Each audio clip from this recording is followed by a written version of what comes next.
Good morning.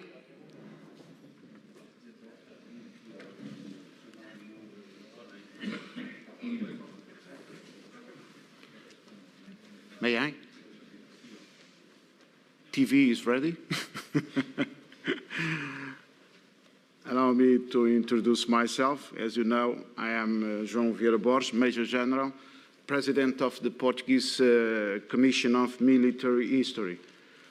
Greetings, special greetings for all of you from my predecessor, General Sousa Pinto. That's okay, as you know. Firstly, my congratulations to the Hellenic Commission of Military History and the International Commission for the excellence of this event in your person. As defined by the organization, in the 90-minute session, we will have three communications of 20 minutes each, followed by a period of approximately 30 minutes for debate. So I'll ask the speakers not to exceed the predefined time. For this, I will usually notify the speakers when there are 5 minutes to go with the blue card of the room, of course. I don't have other things. For now, let's go to our first speaker. Jan Offenaar from Netherlands will talk about writing about the Indonesian War of Independence, perspectives, challenge, and sensibilities. Professor Jan Offenaar acquired his doctorate at Leiden University. He has been head of Scientific Research Division of the Netherlands Institute of Military History since 2005. In 2006, he was appointed Professor of Military History at the University of Utrecht. He supervised a large number of military history research projects. At present, he is also working on a book on the recent history of the Netherlands Armed Forces from the Second World War to the present day. Our involvement in the International Commission dates back from the 1999 Congress in Brussels. Since then, he took part in almost every annual Congress from 2000 as President of the Netherlands Commission of Military History and from 2012 also as member of the International Commission Educational Committee. He is the most important guy here, is the treasurer of the International Commission of Military History. Dear Professor, the floor is yours. Thank you.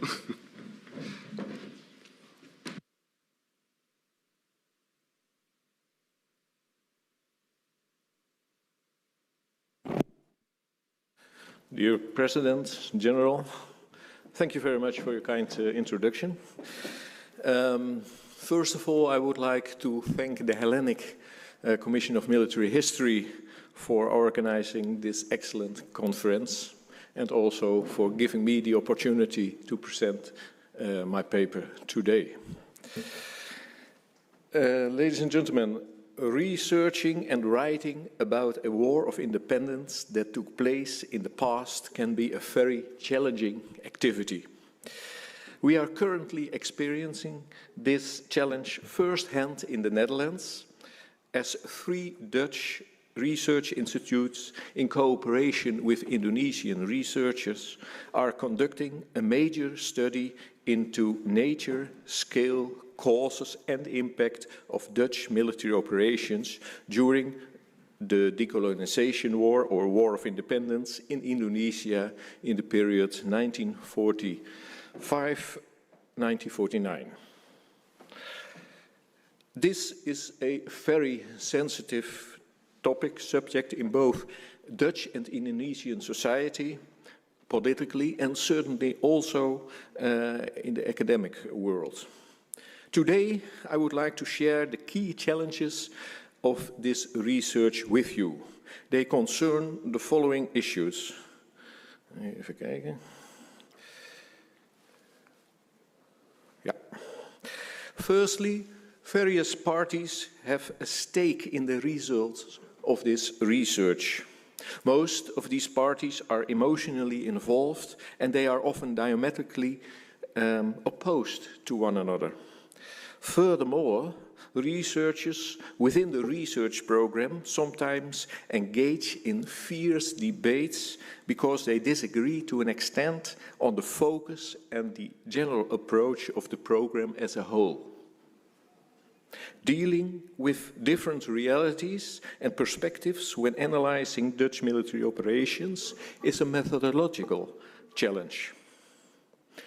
The aforementioned issues are most explicitly apparent in discussions about the terminology that should be used.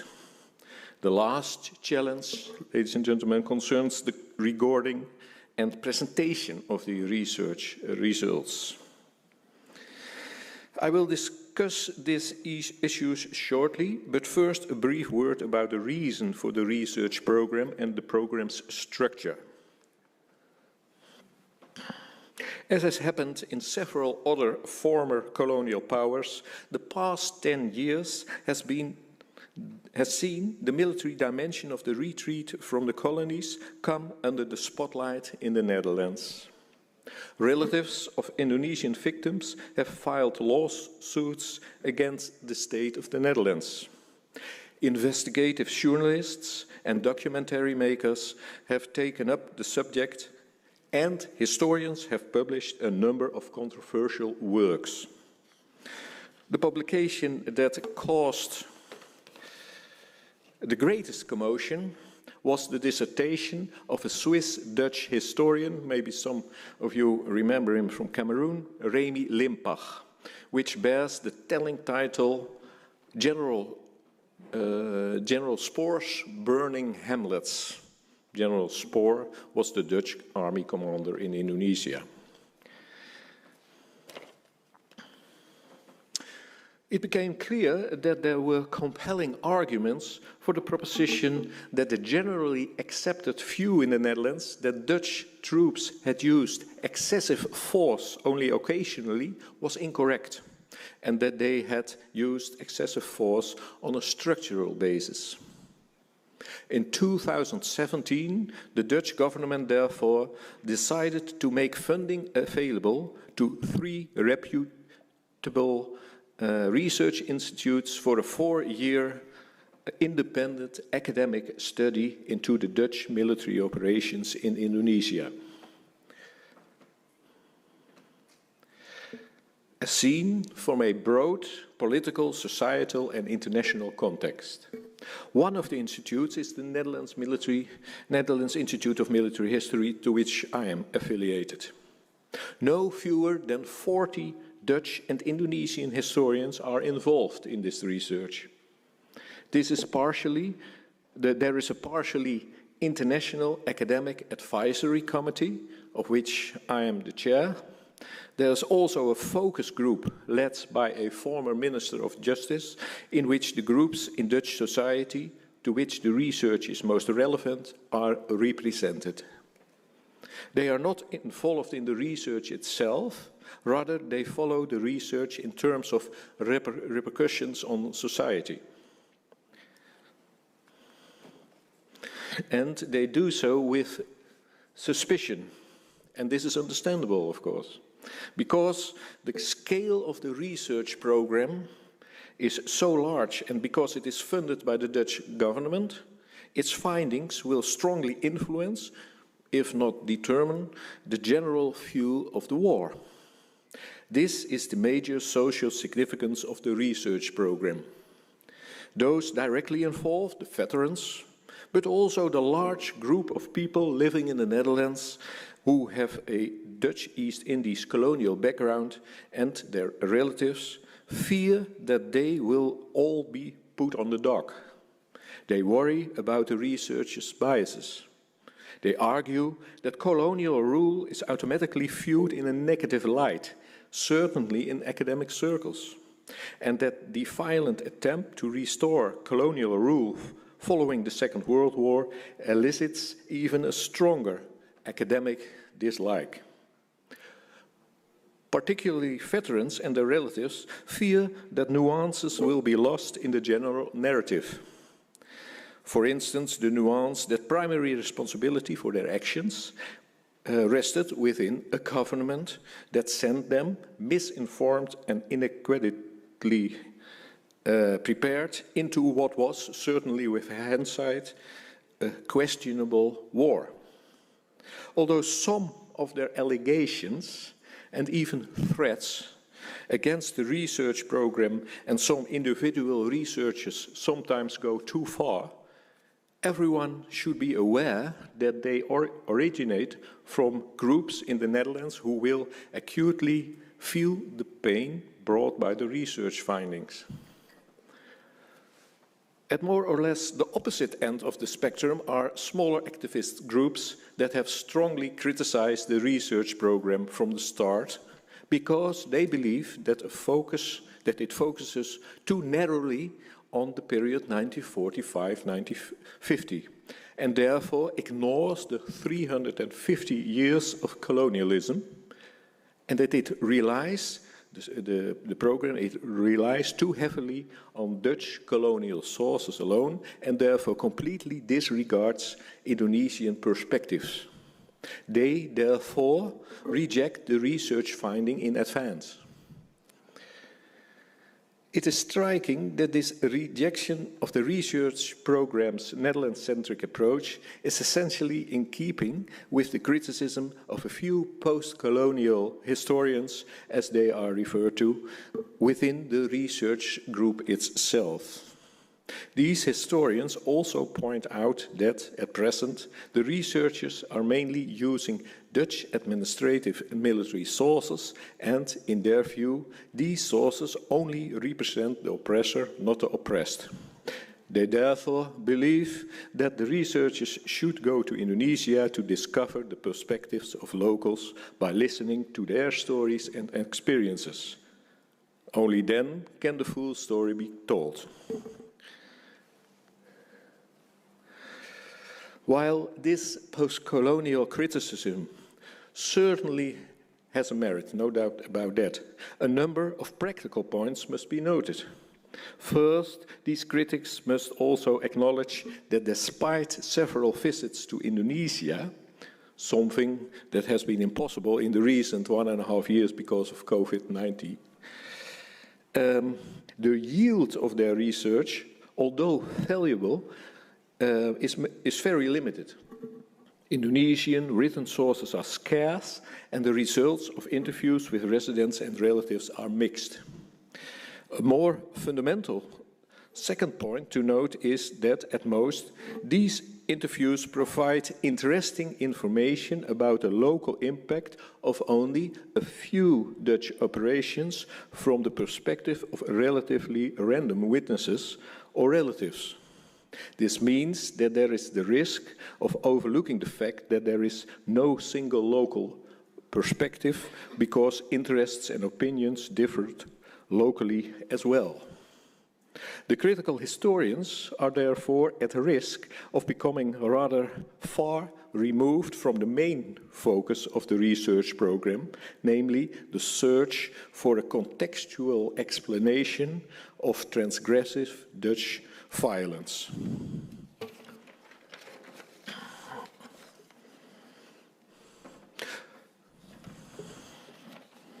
A third point to note is that the colonial bias of Dutch archival records does not prevent a professional historian from assessing their value, not least because source criticism should be one of the historian's basic skills.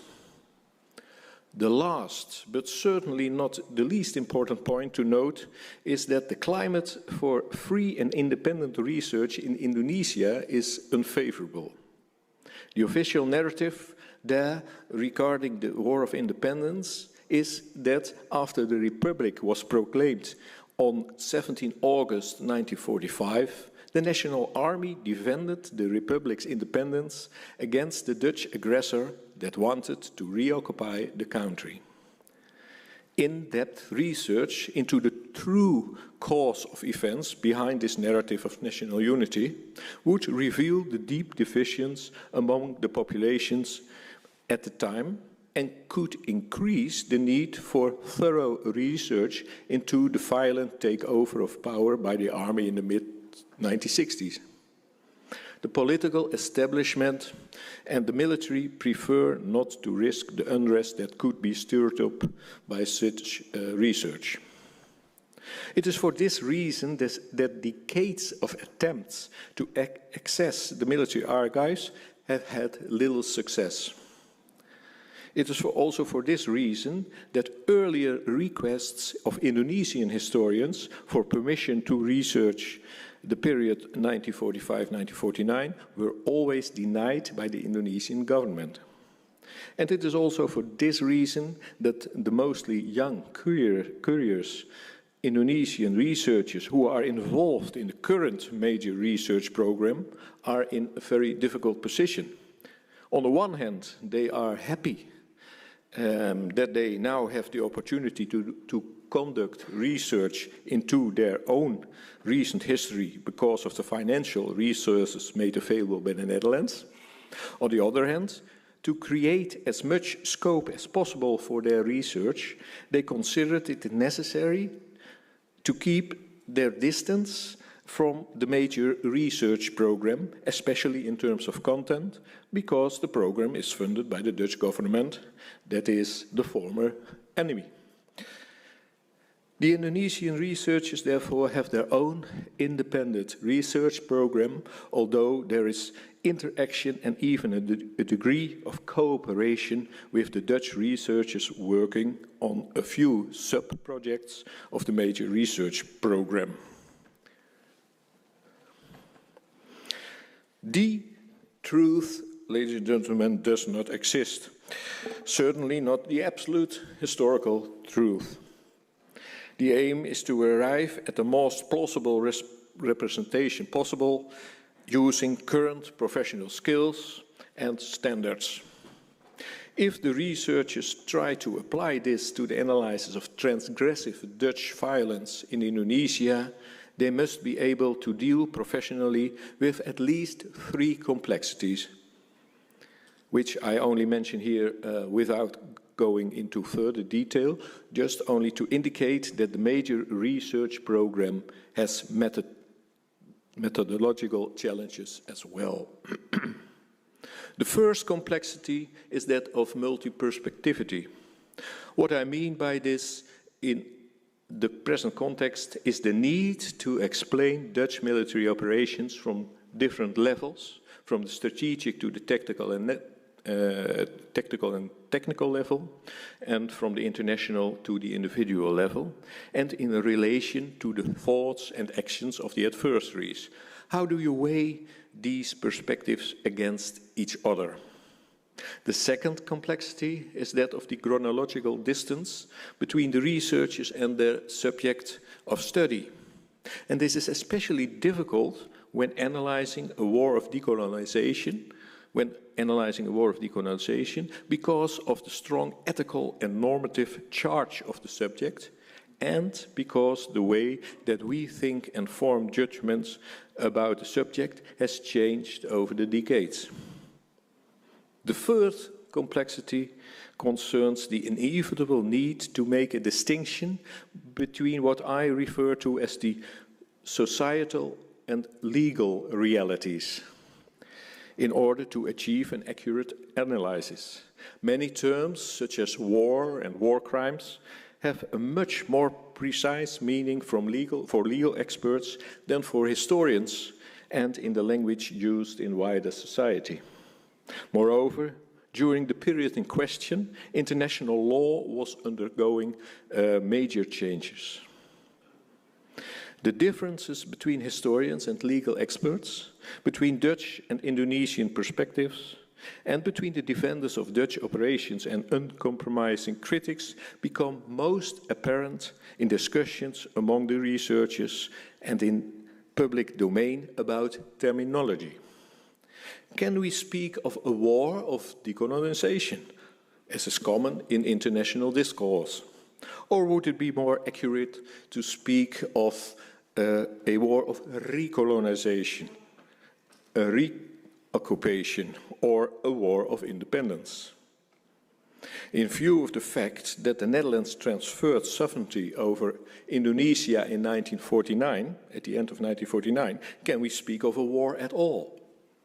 What is meant by the different terms used to describe the use of force, terms such as war crimes, transgressive violence, excesses, proportionate and disproportionate use of force, and systematic or structural violence? And how do these terms relate to each other?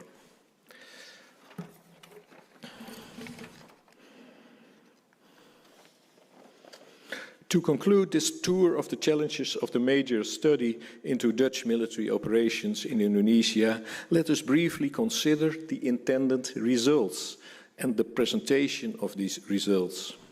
The current expectation is that the various sub-projects will record their results in separate monographs and collections. However, the main focus will be on the joint final work.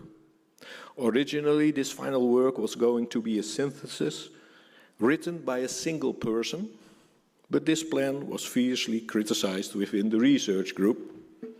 Critics feared that such a synthesis would be written too much from the viewpoint of the intended author and would leave little or no scope for different opinions and other perspectives.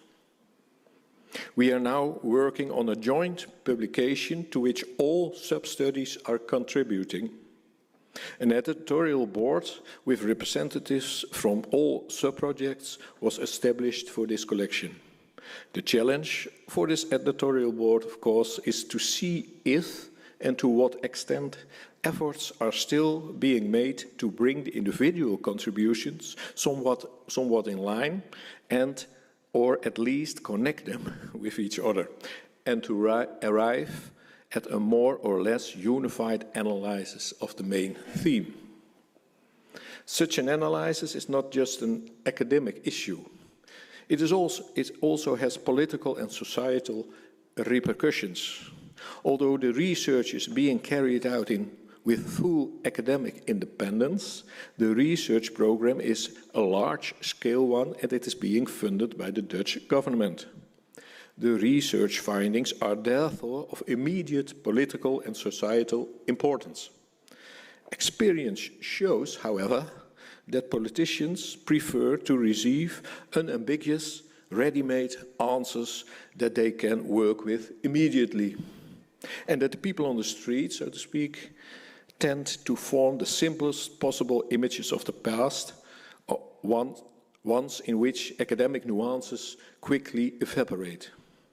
It will therefore be very intriguing to see how the core item of the research program, so the joint final work, is received by the political establishment, the media and society at the beginning of next year. I thank you for your attendance.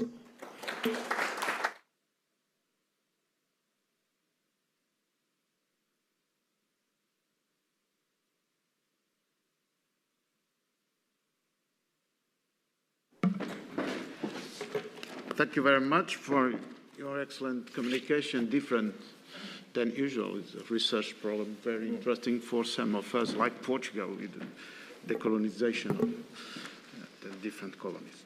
We certainly have many questions for you in the final debate. I now turn the floor over to our second speaker, Frank Reinschacher, something like that. Perfect. Yes. From Germany, we'll talk about the entering World War, the Second World War, perspectives and armed conflict between the local, the regional, and the global. Frank studied modern history, political science, and general rhetoric at the University of Tübingen and the University of Florence. He was research associated at the same university and the Humboldt University in Berlin. He was visiting scholar at universities of Bologna, Rennes II, Rennes II, and Paris Sorbonne. Doctorate at the, now I must say the name, Eberhard Karls Universität Tübingen in 2011. Since 2015, he is research assistant in the research area Military History at the Center for Military History and Social Sciences of the Bundeswehr Potsdam. Since 2018, he is project manager of the KITS team Military and Violence, which in the framework of the 2028 agenda. Dear Professor, the floor is yours. Thank you. Thank you so much, General, for this kind introduction, and thanks to the Hellenic Commission for having me here today. And also congratulations to the team of the Congress. I think you made a good job, I can this say, on Friday, because you did it. And also hello to the interpreters. I hope I'm not being too fast here. So it's a great pleasure for me and a great opportunity to share my ideas with you here in front of this time-honored commission and this kind of community, worldwide community of military historians. Before I make my argument, I must beg your pardon, because my paper will not give answers. What I rather do at this moment is to raise questions. In some sense, you can see my talk more as a kind of think piece and an invitation for a discussion here at the conference, or maybe beyond. That would be great to stay in contact also afterwards on this topic I want to present here. What I'm going to do in the next 19 minutes, I think, is to share my way, how I was coming to terms with the topic wars of independence. I do this with an interest in conceptual history of war and warfare, with an emphasis on interconnectedness, and by focusing on the 20th century and especially World War II. First and foremost, I will argue, looking from a point of view of wars of independence, the Second World War seems to be a container and even a trigger for many armed conflicts of the 1930s and 1940s and even for the following decades. And I hope to show that a decentered perspective of these events, and even more bringing these decentered perspectives together and give insights how interconnectedness of wars and struggles could be fruitful for future research and for our understanding of armed conflict in the 20th century. So let me start with wars of independence and ask the question, what is a war of independence? I started with this. Here, as one of the panelists, I got lots of insights, and I had to change my point of view, and I just can a little bit sum up what I got all of inspirations during the conference. First, there are many labels for a specific constellation of conflict we have called wars of independence. Just to highlight some, I heard here around in the last days, don't bother me if I forgot something. We have wars of independence for sure, wars of liberation, war of unification, war of succession, uprising, revolution, revolt, insurrection, war of decolonization, and even war of recolonization, anti-imperial war, intervention, and so on and so on. More or less, all these sorts of conflicts are something in between civil war and interstate war. Oh. Sorry. Yeah, here it is. Just to highlight this, because I think the character, or if you try to make a classification, these things we were talking about and these events, they are just in the classification between civil war and interstate war, and hence the central character of these events we were talking about is that the character is changing over the process and all over time. Just to highlight some of these transformations, there could be even more, and please take these only as simplified tendencies. We have we have a development from asymmetric to symmetric, from internal to external, from maybe to internal again after that, from part to entity, or own entity, in the sense of new borders, reterritorialization of power and force. These are additional keywords here. We have a shift from irregular to regular and many others more. So I see these as a very dynamic process when we are talking about wars of independence and the others. And the takeaways so far are, in short, I skip it.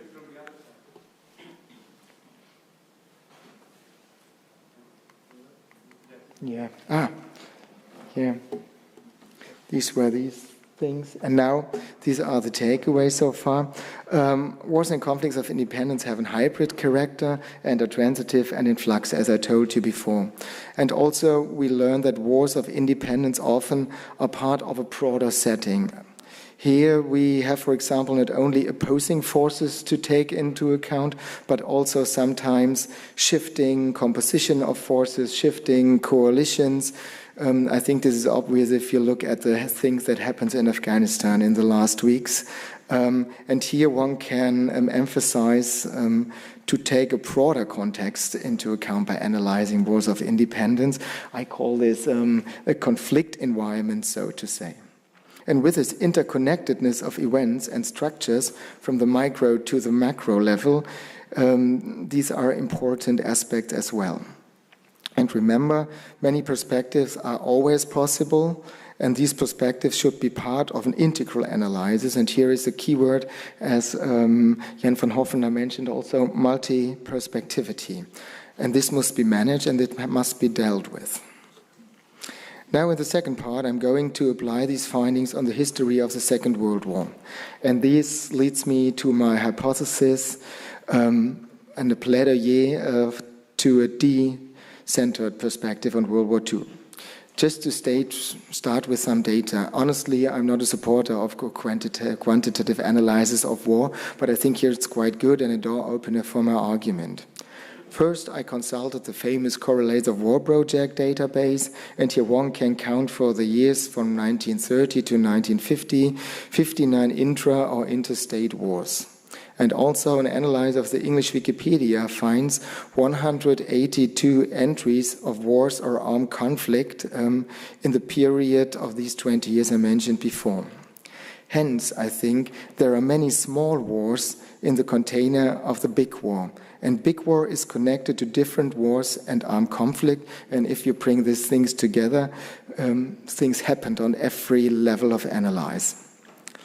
And coming to terms with a global constellation of conflicts makes a decentering approach and World War II necessary and requires to question the unquestioned aspects which we are often just take for granted. Let's start with names and naming. I just put here some things I would talk about in the next minutes. It seems for us to be obvious what World War II is for us now.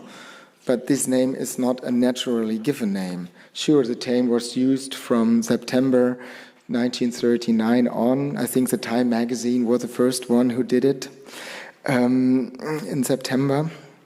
But I browsed a lot of speeches, newspapers, magazines, and so on of the time, and the term is not quite common. Often what happens and the events were called this war, this world war, in the struggle or whatever. And just for an example, in 1943, the publishing house Macmillan asked the British government if there is any official term they can use in their publications. The request for information went up to Prime Minister Churchill himself, and the response was, language and parlance are still in the making, and we will later decide how the war would be named. And by the way, Churchill's memoirs of the war were long titled, I think, until just before the last draft, the Second Great War, and not World War II, as it has been later. President Roosevelt used the term early, especially after the fall of France in 1940, in order to push the United States for engagement in the conflict. But after entering the war, the administration seems to be a little bit unhappy about the term Second World War. And Roosevelt announced on a press conference that he would be very delighted to get proposals of journalists all over the country how the war could be named.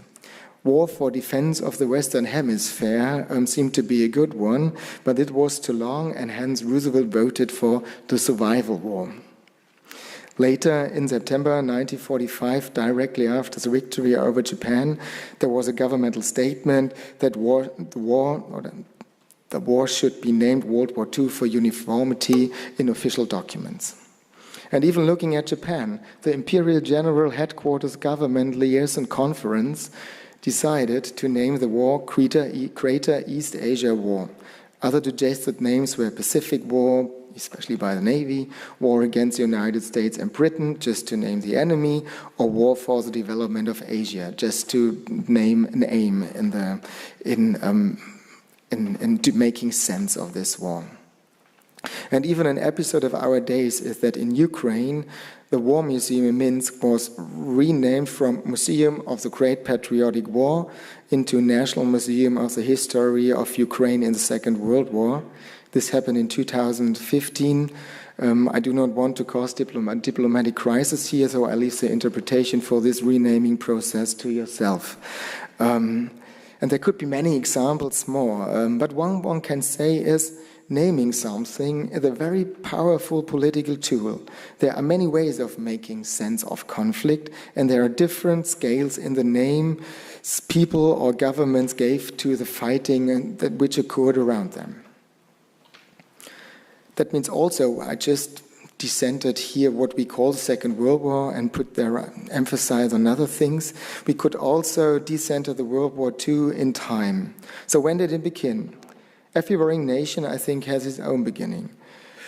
Maybe for the Poles and the Germans, it would be September the 1st. For the British and the French, maybe September the 3rd, or maybe December the 7th. For everybody, after the attack on Pearl Harbor, puts the theater of Asia and Europe together in one war, maybe. And these fightings then were connected. But this is also true for the end. When did the Second World War end? Is it VE Day, so Victory over Europe Day, or is it VJ Day, Victory in Japan Day, or maybe is it the 3rd April of 1975, the fall of Saigon? Because what we call the North Vietnamese were in a continuous fighting one war of liberation from 1941 to 1974, during 3 wars that we call Second World War, Indochina War, and the Vietnam War. This is a wonderful argument, or even to think about it, made by Andrew Buchanan in his recent wonderful book on the global history of World War II. And also we know that decolonization is strongly affected by World War II, yeah, but sometimes the other way around, the effects of decolonization on the World War II, and maybe also on the Cold War.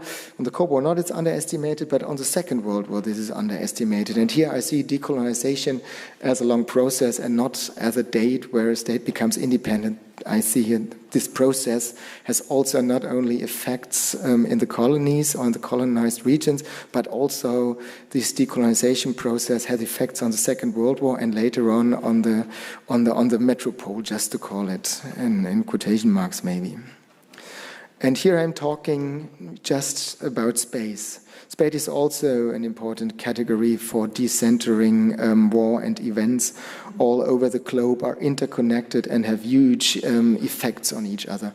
If something happens at one part of the world, it could have effects on the other.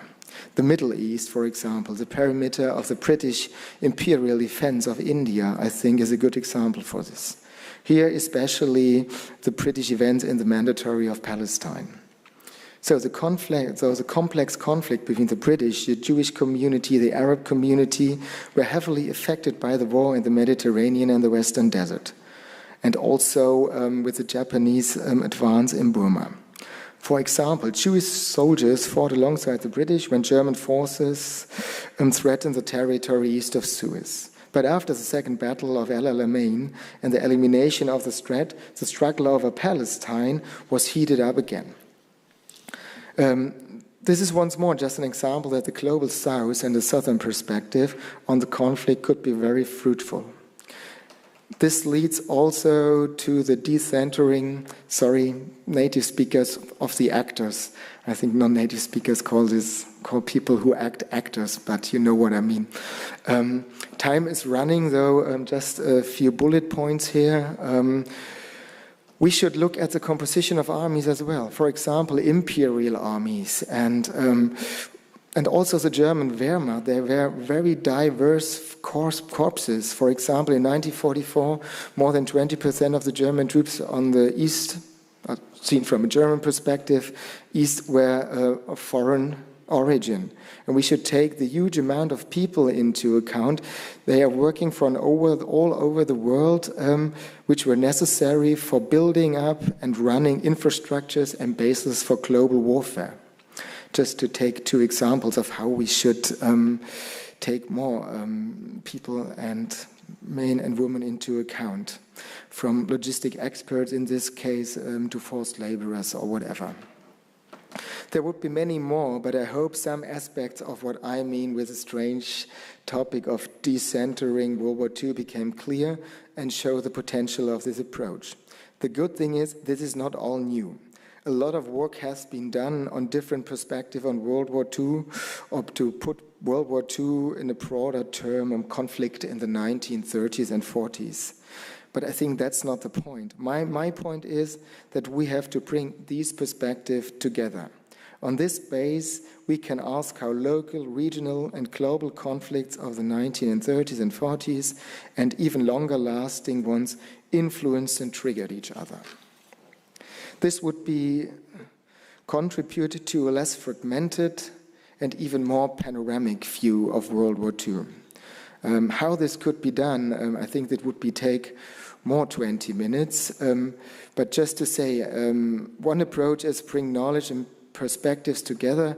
This could be a nice worldwide collaborative project. I think global history and very similar projects and endeavors, they are very strong when they are done collaboratively and bring these perspectives into one picture. This Congress, I think, has been, for me, a good forum to present these thoughts, and I think an international commission on military history would be a good starting point for doing this. So my way from starting from wars of independence to wars, so to say, of interdependence ends here. And thank you for joining me on this little tour, and I would be happy to get in touch and stay in touch with some of you further on. Thank you.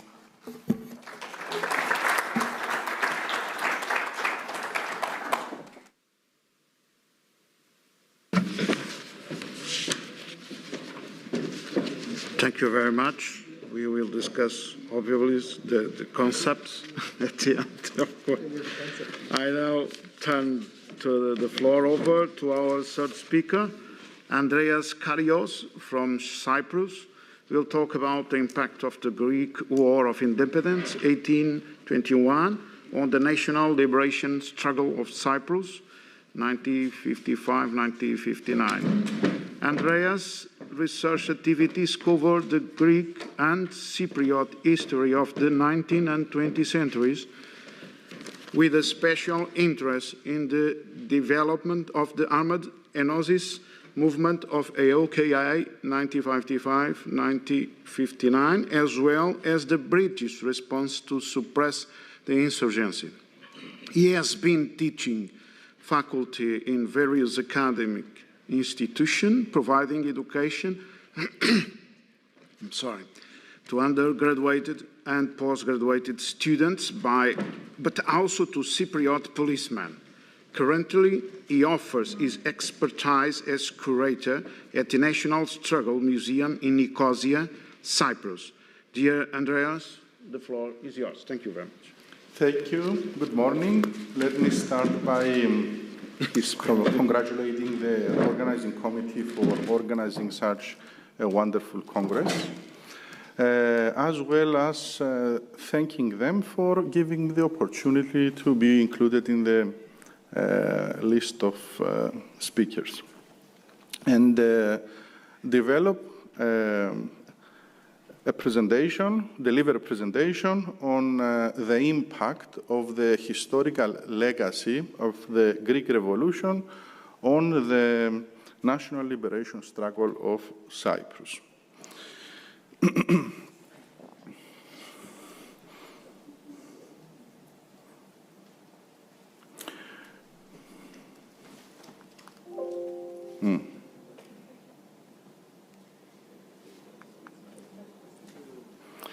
The Greek Revolution, or the Greek War of Independence, or the struggle of 1821, is a significant chapter in modern history, for its impact was both regional and transnational.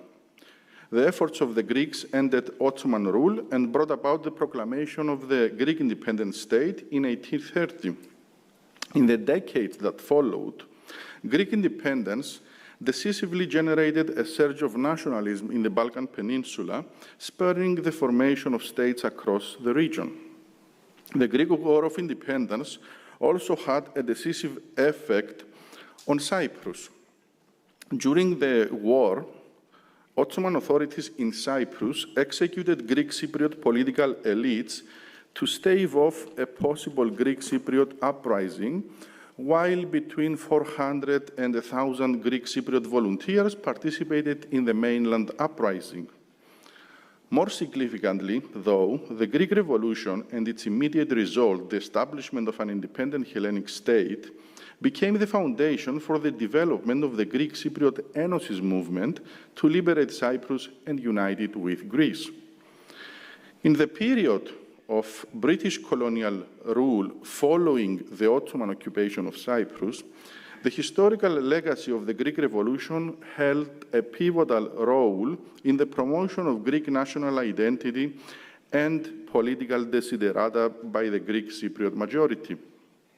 Consequently, the image and perception of the Greek War of Independence became particularly influential in the late 1950s, when Greek Cypriot anti-colonial efforts reached their zenith, triggering EOKA's national liberation struggle and bringing British colonial rule to an end.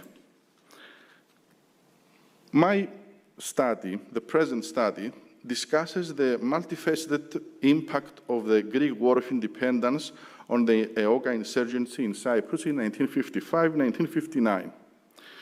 It draws on a variety of primary sources to fulfill its scope of research, including the collections in the National Struggle Museum, poems and songs written by EOKA fighters or sympathizers in 1955-1959, the EOKA movement's underground publications, the correspondence of EOKA heroes, namely EOKA fighters who died in action, articles in the Greek press, and documents in the Cyprus State Archives.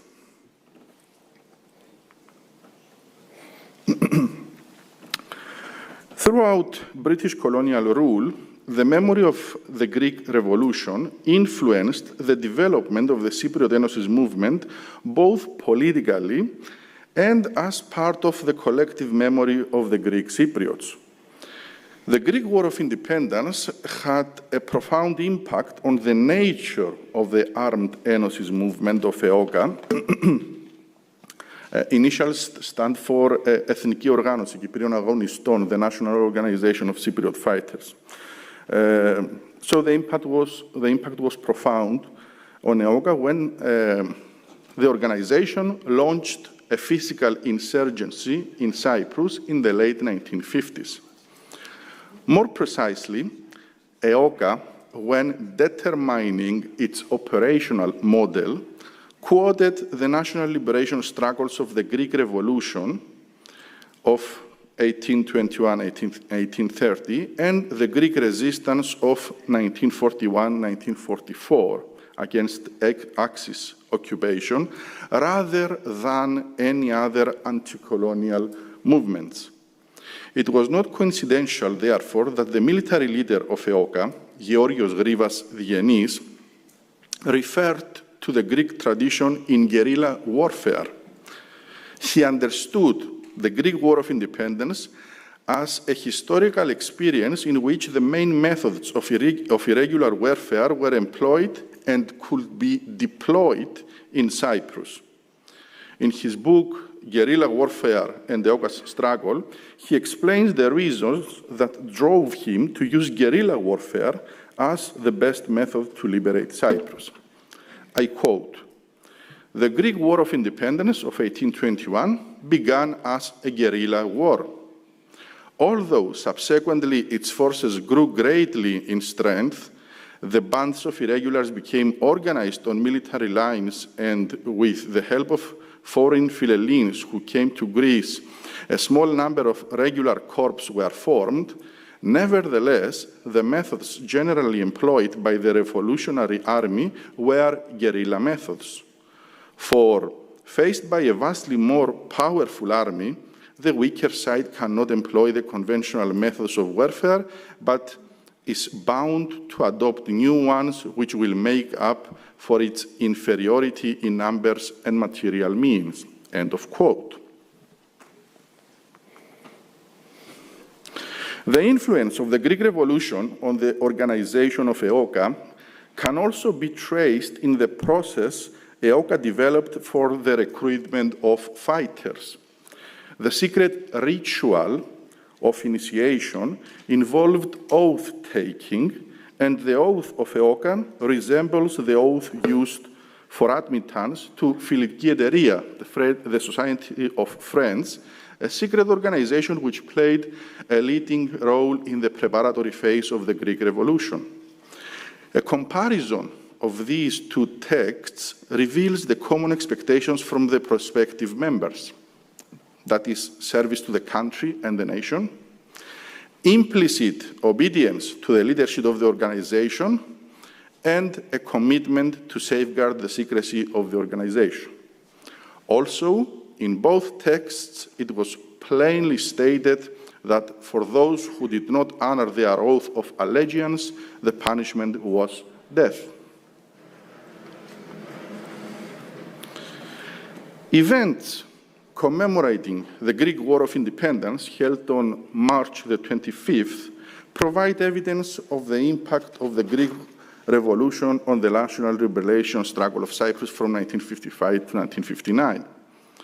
The organization of celebration festivals, which honored the struggle of the Hellenic nation for liberty, also stimulated the Hellenic national spirit in Cyprus and the willpower of the Greek Cypriots to resist British colonial rule.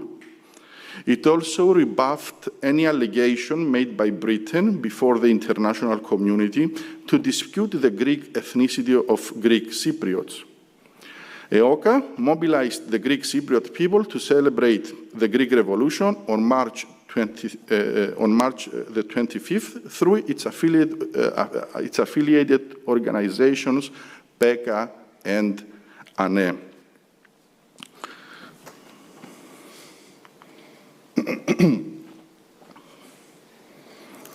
In 1956, the Greek Revolution Remembrance Day was celebrated by the Greek Cypriots with a high patriotic fervor, ignited by the decision of the British colonial government to declare a curfew.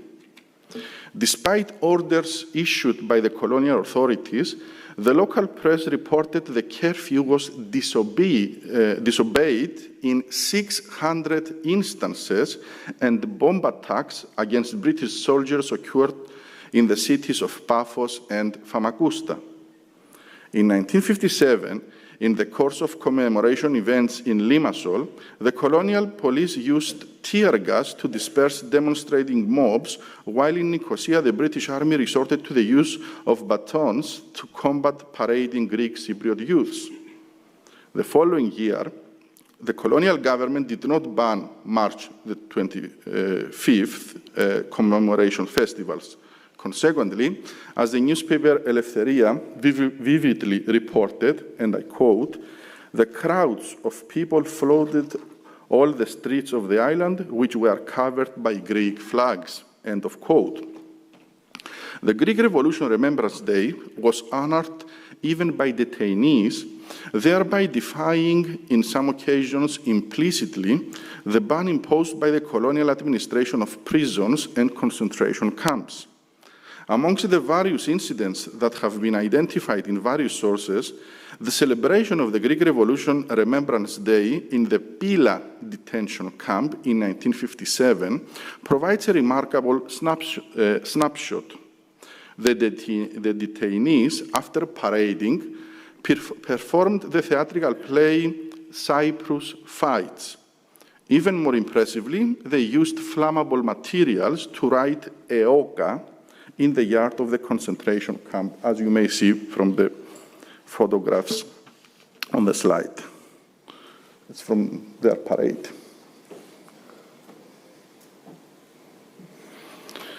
EOKA viewed the Greek War of Independence as a liberation struggle to bring an end to the suppressive rule of a foreign empire, the Ottoman Empire. The Ottoman Empire had ample material and human resources, but lacked the righteousness of the moral values of the Greeks. Thus, the latter, by launching a liberation struggle, eventually succeeded in materializing national self-determination.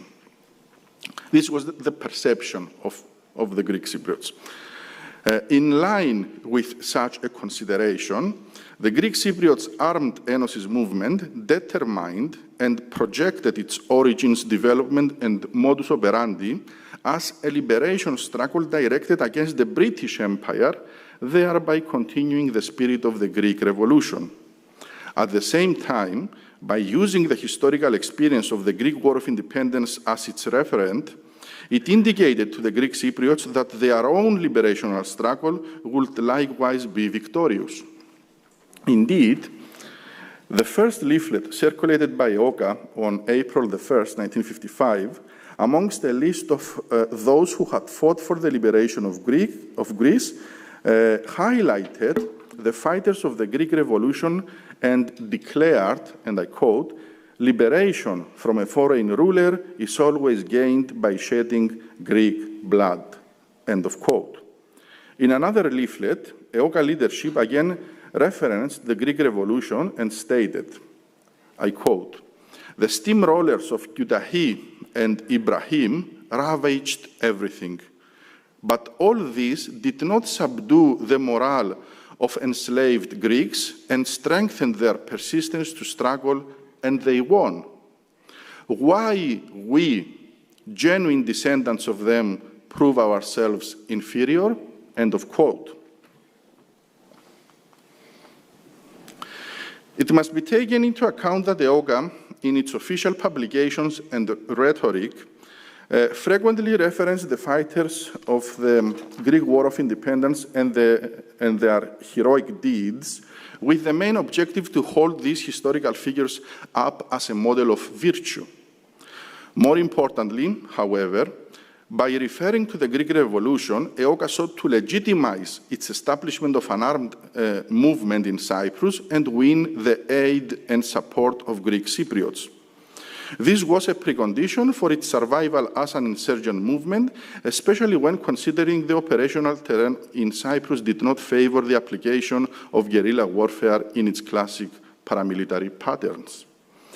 This was the reason why EOKA's underground publications were so concerned with the Greek War of Independence.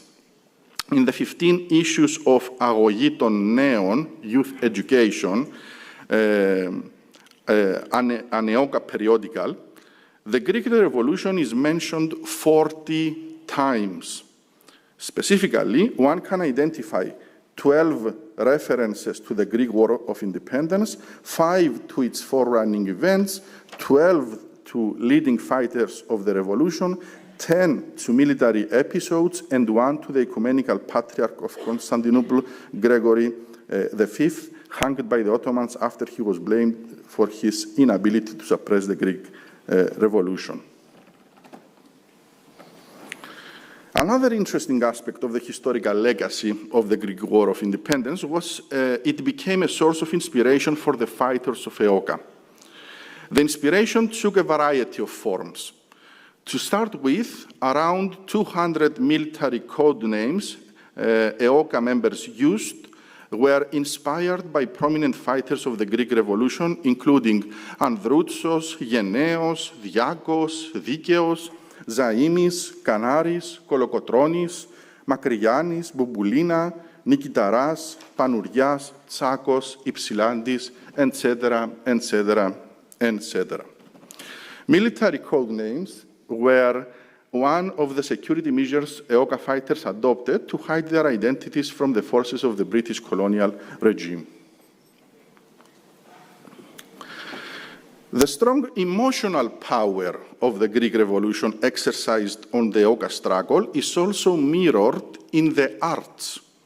When investigating the themes or the technical features of songs and poems composed during the period of 1955-1959, we realize these works were inspired by the Greek War of Independence.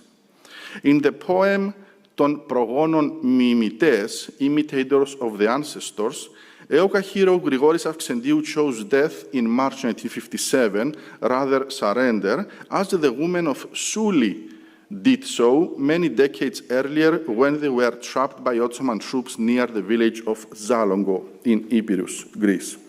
The choice made by Avxendiou and by the women of Souli are described in the poem as glorious and having a great and lasting importance.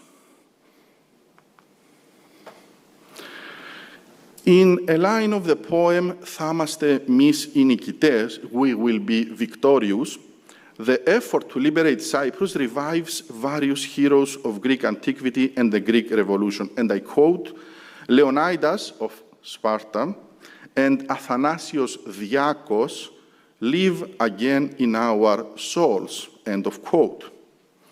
Furthermore, my great-grandfather, Dimitris Yalouris, in one of his poems, describes the place where 4 combatants of Eoka resisted British forces to the bitter end as a new Gravia Inn.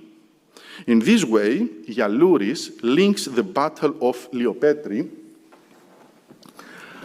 of September 1958 to the Battle of Gravia in May 1821.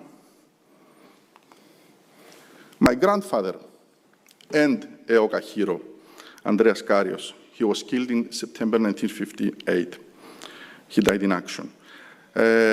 States in a poem he wrote to honor the memory of Eoka hero Marcos Drakos, killed by the British Army in 1957, and I quote,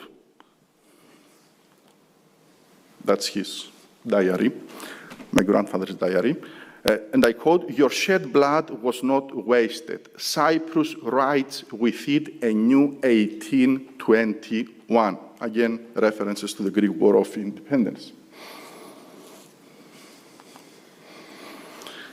When exploring songs from the period 1955-1959 about the Eoka struggle, characteristic examples with influences from the Greek War of Independence are the verses "Της Κύπρου οι Λεβέντες," Brave Men of Cyprus, written by Eoka hero Michalakis Paridis, killed in action in August 1958. These verses were sung to the melody of Saranda Palikaria, 40 Brave Men, a popular Greek folk song considered to be inspired by the Greek Revolution. In the song Eoka Milise, Eoka spoke, mention is made of the events of the Exodus of Missolonghi of April 1826, and I quote, "Bravery came out, gallant young men, gallant young women, and with blood it flooded, and it reminded of Missolonghi," end of quote. In the lines written by Eoka hero Petrakis Yalouros, killed in 1956, for the song Nees Souliotopoules, New Women of Souli, the braveness of Greek Cypriot women is described equal to that of the women of Souli. The Greek Revolution, likewise, is reflected in the song Giomisan Kleftes Tavouna, the mountains are full of clefts. This work includes the following verses, and I quote, "The mountains were full of clefts again, 1821 was awakened again, and better have an hour of free life than 80 years of English occupation," end of quote. Finally, the discussion agenda should also include the unofficial hymnos tis Eoka, hymn of Eoka, in which the second verse states, and I quote, "Honored children of our homeland, and with faith to our sweet Panaya, let us go up to the mountains for a new 1821 to live free at least for 1 hour," end of quote. The examples from such poems and songs do not exhaust the topic. There are numerous. I just selected some representative examples. The various heroes of Eoka, namely those who were killed in action, drew their inspiration from the Greek War of Independence and its fighters. For instance, the National Struggle Museum in Nicosia, Cyprus, displays the book Heroes του 21, Heroes of 1821. This book was read by Eoka hero Grigoris Avxendiou and by other members of Eoka. Additionally, EOKA hero Kyriakos Matsis, killed in November 1958, quotes the case of the Orthodox Metropolitan of Old Patras, Germanos III. When the Greek leadership was unable to sponsor his enlightenment campaign to Europe, Germanos was forced to borrow money to advance the Greek revolution. Matsis used this example to clarify to a fellow fighter that the EOKA leadership never denied resources to serve the needs of the organization, provided that these needs were justifiable. He stated also that if any delays occurred, these were due to misunderstandings. EOKA hero Fotis Pitas, killed in September 1958, writes that the Greek Cypriots revolted because they followed the example of their ancestors. And I quote, "The heart of Cyprus is made from the same materials as the hearts of the fighters of Marathon and Sparta, as well as the clefts of 1821 and the brave men of 1940. End of quote.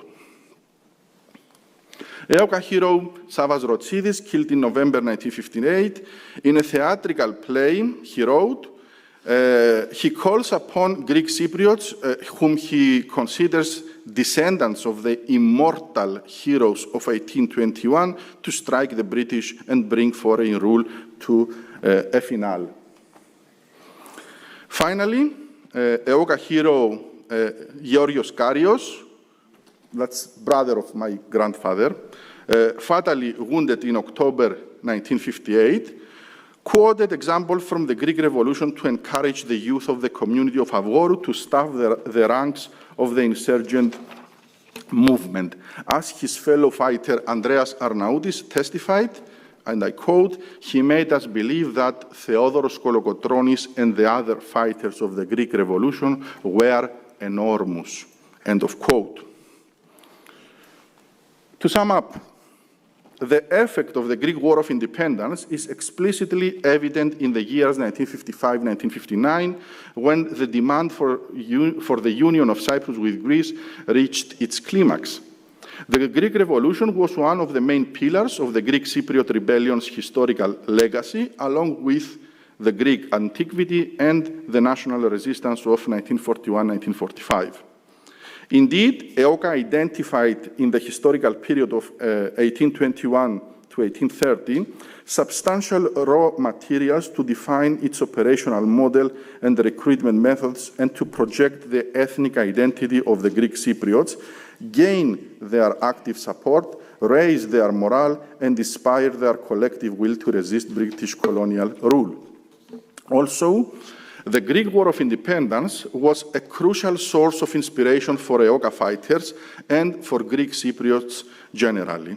This was expressed in much of the Greek Cypriot music and poetry produced during the uprising, as well as in the correspondence of the EOKA heroes who were killed in action during the insurgency.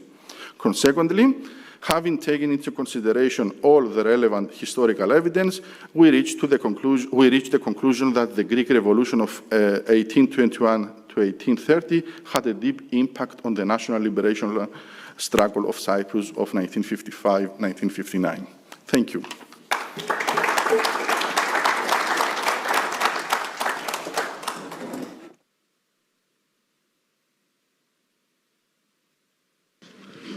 Thank you very much. I gave you more 5 minutes.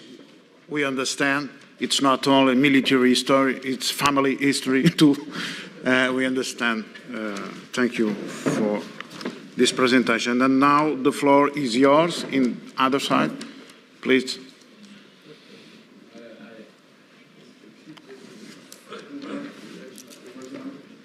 Here in front, please. It's personal history.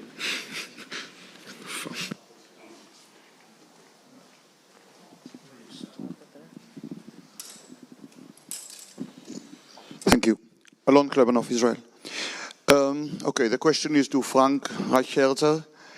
And when you started, it reminded me the beginning of the 4th pipe from Ilya Ehrenburg's wonderful work, 13 pipes. And it starts, and I'm quoting, "The war continued." At that time, it was just known as the Great War. One day, people will debate how to call it. It deals with the First World War. So that was the opening sentence of this episode, this story. The book is made of 13 short stories. Indeed, food for thought, great interest. If you look at history, you see that prolonged conflicts were always subdivided into stages, phases. You know, we heard a wonderful paper about the Karelian War of 1808, and as a part of the larger Napoleonic Wars, the Guerre révolutionnaire et napoléonienne, the Revolutionary and Napoleonic Wars, 1792, 1815. So it's in that scope of a larger war. And indeed, we see in the 8 Years' War, the wars of religion, lots of stages, especially in the last phase, the 30 Years' War. However, the 20th century is different. And I beg to think or bring an attitude that you cannot really compare. It's an age of total war. Indeed, there is a theory which is in recent years more and more, I won't quote all the people who are maintaining it, that the 20th century is made of one major war with a 20 years armistice. As Foch said in Versailles, it's not a peace treaty, it's an armistice of 20 years. Foch said disdainfully about the peace agreement of Versailles. And I think that if we look at in a sort of scientific approach, we miss the fact that the 20th century is completely different because of the genocides, because of the scale of destruction, which is unprecedented. And because it reaches, and I'm mainly, of course, starting with the Armenian genocide during the First World War, and then continuing to the Second World War, we all know what it brought. So if we look at, of course, leading to various bits and declarations and determinations of this and that, but looking at it in that way, I think misses out on a point of the unique and terrible nature of the 20th century and 20th century wars. Thank you.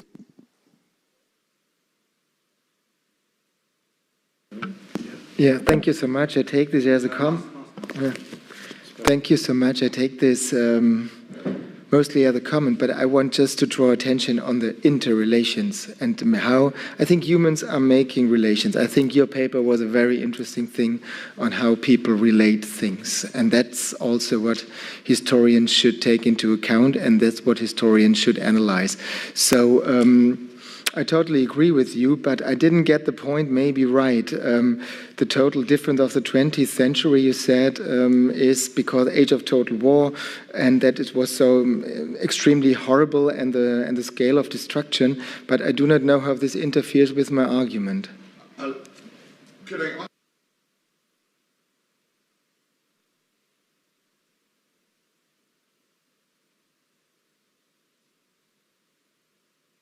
For example, Andreas, excellent paper, interesting paper, used the word when it was mentioned how the prisoners in camp celebrated March the 25th. You used words concentration camps.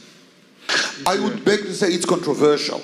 We know historically that concentration camps were invented in Cuba and then were used by the British in the Boer War. However, when one says concentration camp, automatically one thinks of the Nazi regime.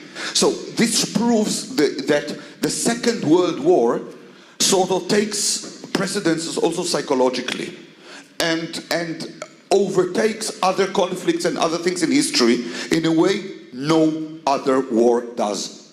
Mm-hmm. So looking at it in a sort of remote scientific approach, it misses, in my opinion, the unique nature of this conflict. This is what I mean.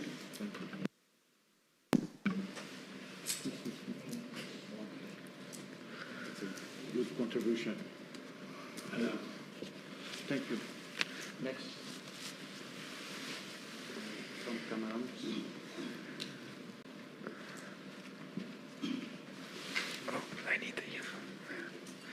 My question goes to Jan Hoffener. I like the way you present it when you're talking of a discussion about terminology, especially when you talked of post-colonial historians. But I don't know whether I understood you well. Do you say that a post-colonial historian is the one who makes one of critical specialty of historians, which is criticism? Because when he's considering himself, I don't know whether he does it as post-colonial historian, is missing one element to reject independence. Because when you reject independence, you think colony should continue. Or there are historians who are in favor of recolonization. I don't know whether I understood you well. I would like to have some precision on that.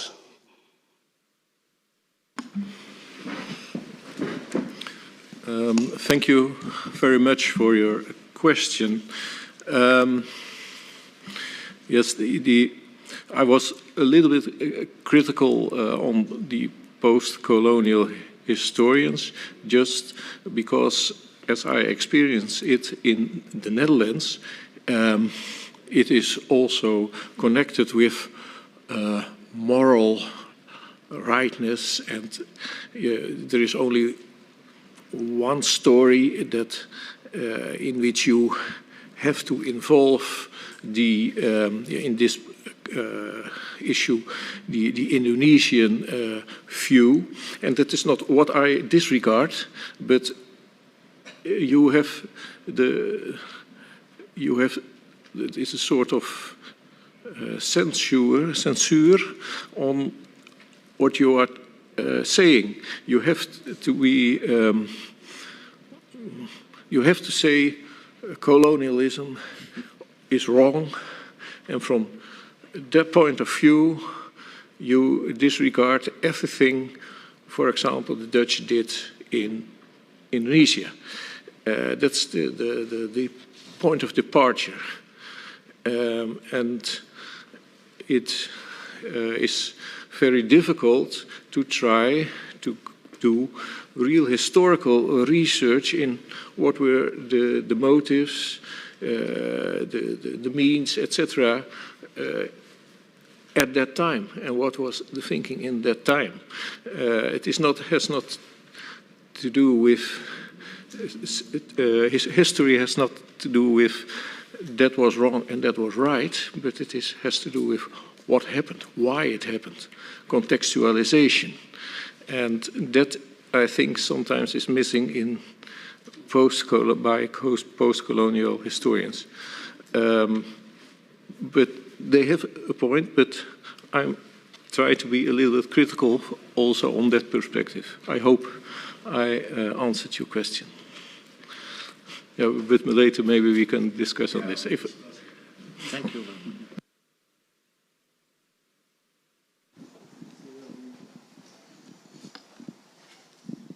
Yeah, Erwin Schmiedel from Vienna. Thank you for 3 thought-provoking papers. My question actually goes to Andreas Karios. When you mentioned the influence of the 1821 Greek War on the events in Cyprus, my question is, what was the influence of the transfer of the Dodecanese Islands to Greece in 1848? Based on a plebiscite, it was not a war for independence, of course, but was this a sort of an encouraging model for Greek Cypriots to start their uprising?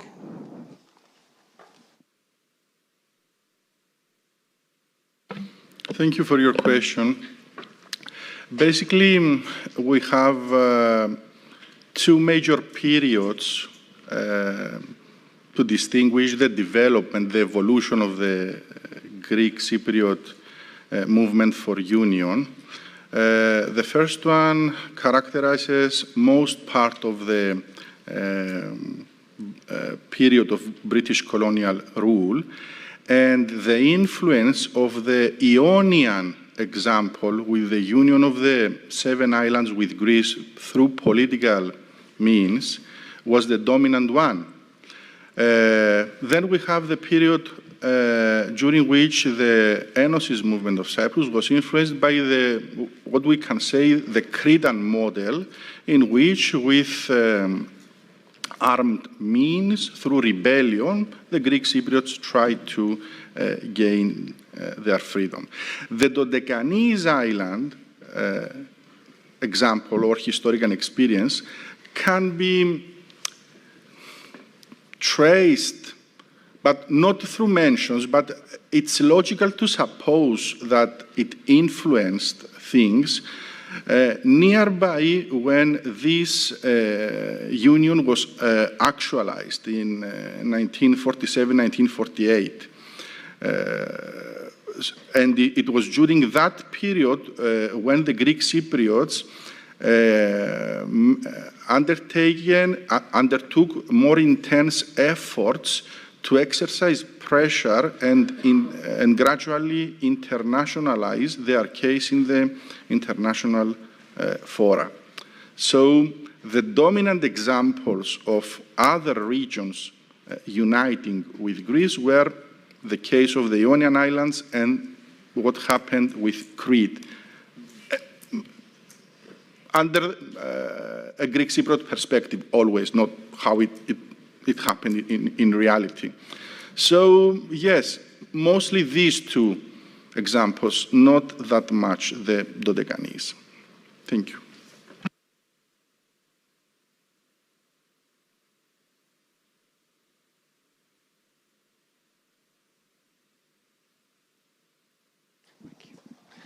Adam Storing from Great Britain. I'd like to thank all three of the panelists for really three excellent papers. My question, however, is for Frank Reichertzer, and it is specifically, what do you think are the implications of your view of the Second World War for how we see the role of the state in war in general? As some of you will know, I am a specialist on the 18th century, and 18th century states maintained we control war because it is waged only when the ruler decides to. All the soldiers are under the command of the ruler, and so war becomes something defined, and you could even argue something exceptional. And the Second World War is, of course, seen as the paradigmatic example of interstate warfare that we still look to. I mean, I suppose if all sorts of actors are waging the war, then suddenly is it under the control of particular states? And I mean, if the Second World War is lasting until 1975, is warfare something exceptional, or does it become almost a permanent state in the world? Thank you. Yeah, thank you, Adam, for these interesting questions. And here I have to say, I think there are different aspects and there are many layers of conflict within the Second World War, and there is, for sure, there's interstate war. For sure, there is irregular warfare.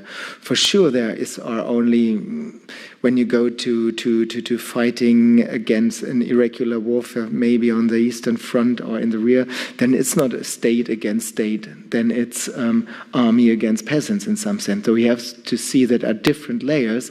And what I want to say, or what my idea of the project is about, how to see how these layers are positioned to each other, at which time, and how these different layers of warfare interact. And there is no black and white in defining the Second World War. It's only gray. There are so many gray zones within this, and we should take this into mind and not to try to make a clear cut and a final statement on the Second World War, and then see how the Second World War is in his manifold ways. So there is state and there is not state. There is society, there are fighting society against each other. There is state versus society, state versus individuals. There's everything inside this conflict.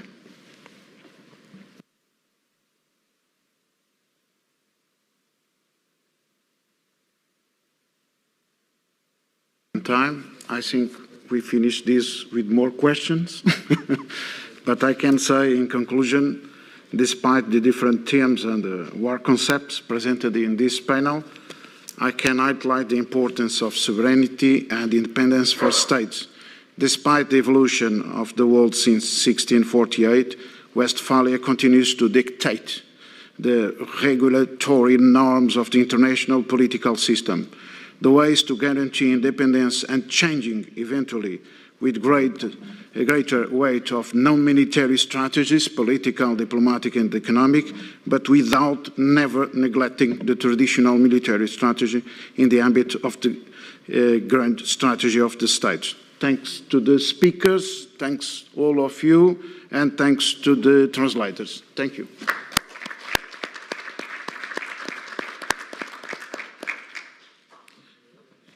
The discussion, you know, at my house, my